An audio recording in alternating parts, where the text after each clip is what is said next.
agora dos controles do Doppler colorido. Então, aqui um mapeamento de artérias e veias femorais, onde nós vamos aplicar o Doppler Color e surge uma caixa, que é a nossa caixa de cor. Essa caixa de cor, ela vai indicar, percebam que ela tem um controle ao lado vermelho e azul, então tudo que está na cor de cima, no caso o vermelho, se aproxima do transdutor e tudo que está na cor de baixo, neste caso a cor azul, se afasta do transdutor. Eu posso trabalhar esta caixa de cor mexendo, por exemplo, no seu tamanho, reduzindo o tamanho e com isso o mapeamento fica mais rápido, porém eu tenho uma área menor de mapeamento.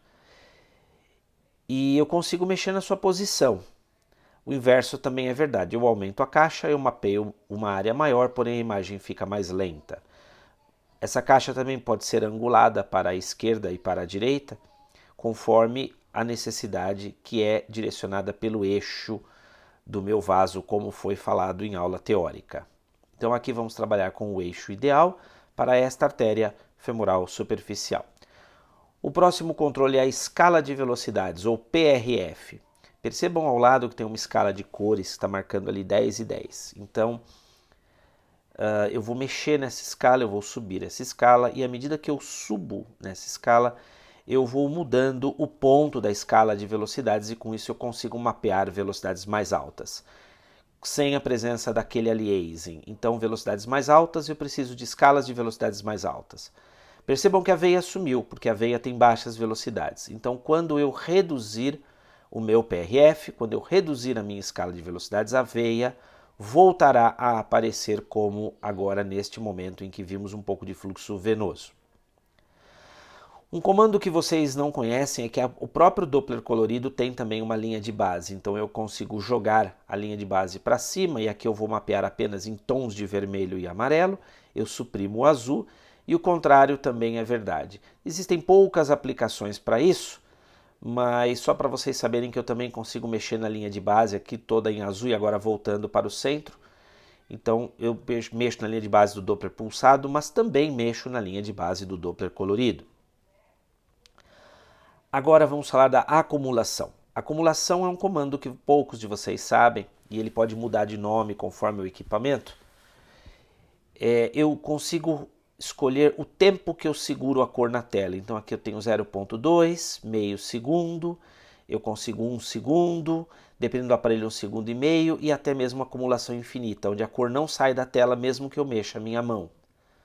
Então aqui, por exemplo, eu vou fazer uma acumulação estendida, então eu seguro artéria e veia na mesma tela, e se a acumulação for infinita, até mesmo quando eu tirar o transdutor eu mantenho a cor na tela, como neste exemplo. Ou seja, eu consigo reter a cor por mais tempo, isso para o bem e para o mal. O mapa de cores. O mapa de cores é uma perfumaria. Eu vou eleger esta imagem onde eu tenho artéria e veia juntas, vermelho e azul bonitinho, e eu puxo meu mapa de cores. O equipamento me dá uma série de apresentações gráficas diferentes para a cor.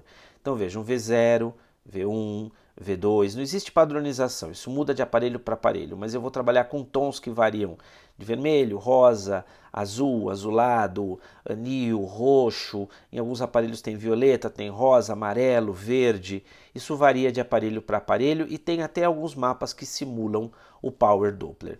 Isso tudo, alguns aparelhos trabalham com cinza, com cores, tons em negro, então para simular uma angiografia, então precisa saber que isso existe, mas é uma perfumaria.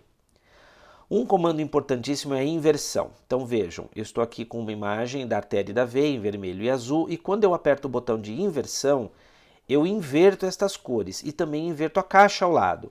Então eu não mudo, na verdade, a direção do vaso, o sentido do vaso, eu mudo apenas a cor que eu quero traduzir quem aproxima e quem afasta do transdutor, sem mudar a informação, apenas a apresentação.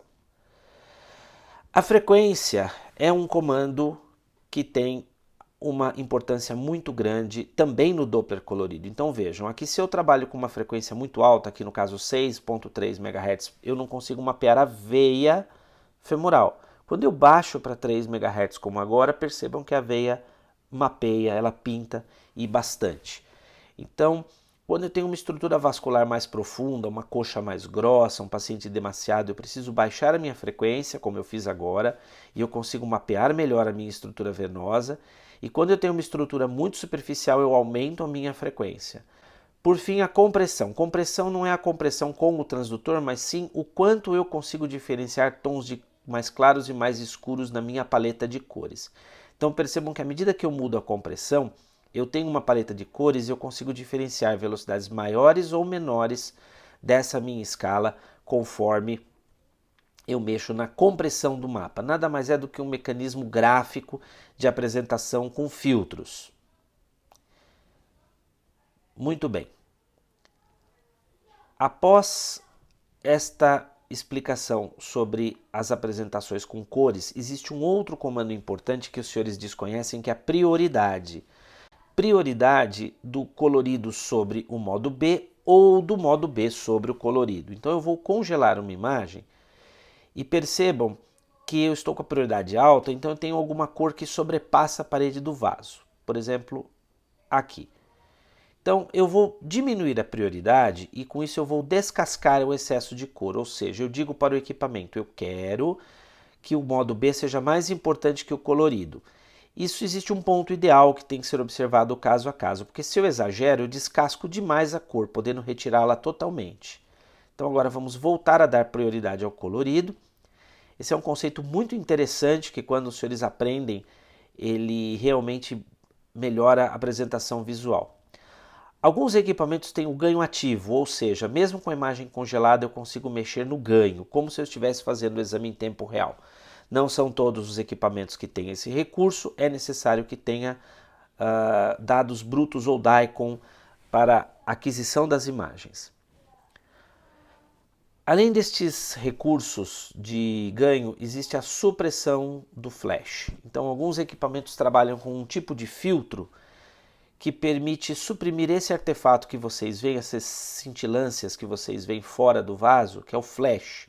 Isso ocorre quando o paciente fala, quando você mexe a mão, quando tem excesso de ganho ou quando tem alguma interferência eletromagnética. Então eu diminuí a supressão de flash, eu aumentei, percebam como sem mexer na frequência, sem mexer no ganho, eu consigo melhorar a apresentação reduzindo aqueles pixels coloridos de artefato.